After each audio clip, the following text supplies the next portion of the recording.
Our economic agenda has ignited a boom in manufacturing, from semiconductors to electric vehicles to advanced batteries.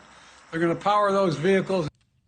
That's President Biden today at an event highlighting his infrastructure and environmental spending. There is just one very small but significant problem.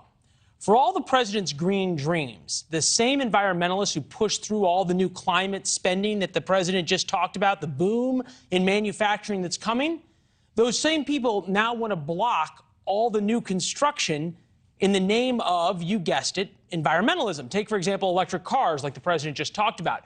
From the Wall Street Journal editorial board, Biden's green energy mineral lockup. The Biden administration is heavily subsidizing electric vehicles, but at the same time, it is blocking mineral projects needed to produce them.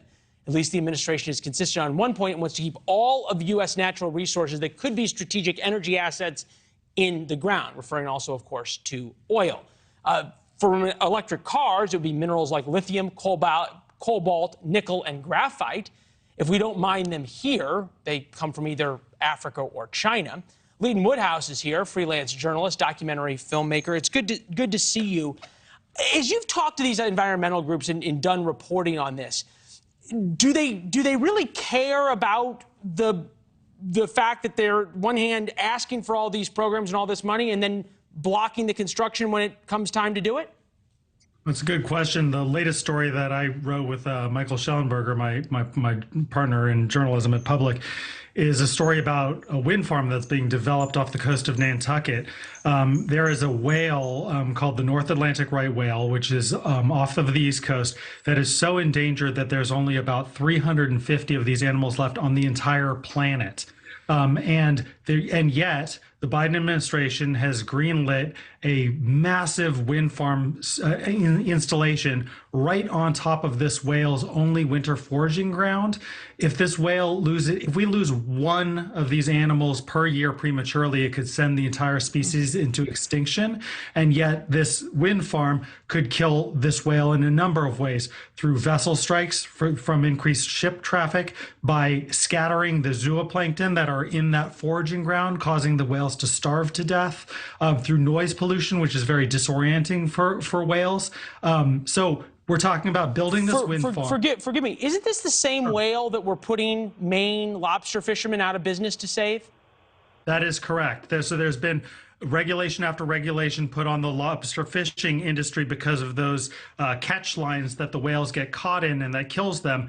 And yet, at the same time, they're giving basically a pass to the wind energy industry to put up another kind of lethal obstacle to this whale species.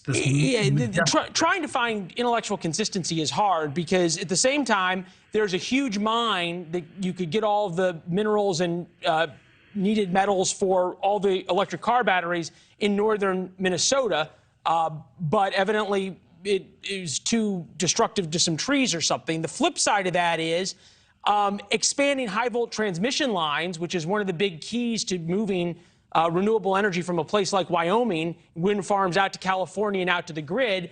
That's not being approved either. Have you sensed any consistency in any of this from anybody? I think the only consistency is ideological. It's like there is a almost fetishistic attachment to renewable energy, which is a highly inefficient form of energy. If we had made a decision 10 years ago, but we could still make it now, to build nuclear, we would have the kind of energy density and efficiency to be able to avoid to be able to curtail the worst effects of climate change and be able to produce cheap and abundant power for every American and everybody in the world. I'd never heard that term, fetishizing the okay. But at the same time, it's like we want electric cars to save the world, even though the electricity has to come from somewhere, but we don't want to mine the materials in the United States to build the electric cars, so we'll buy them from China, who is a huge polluter and has none of the safety standards or environmental standards that we do.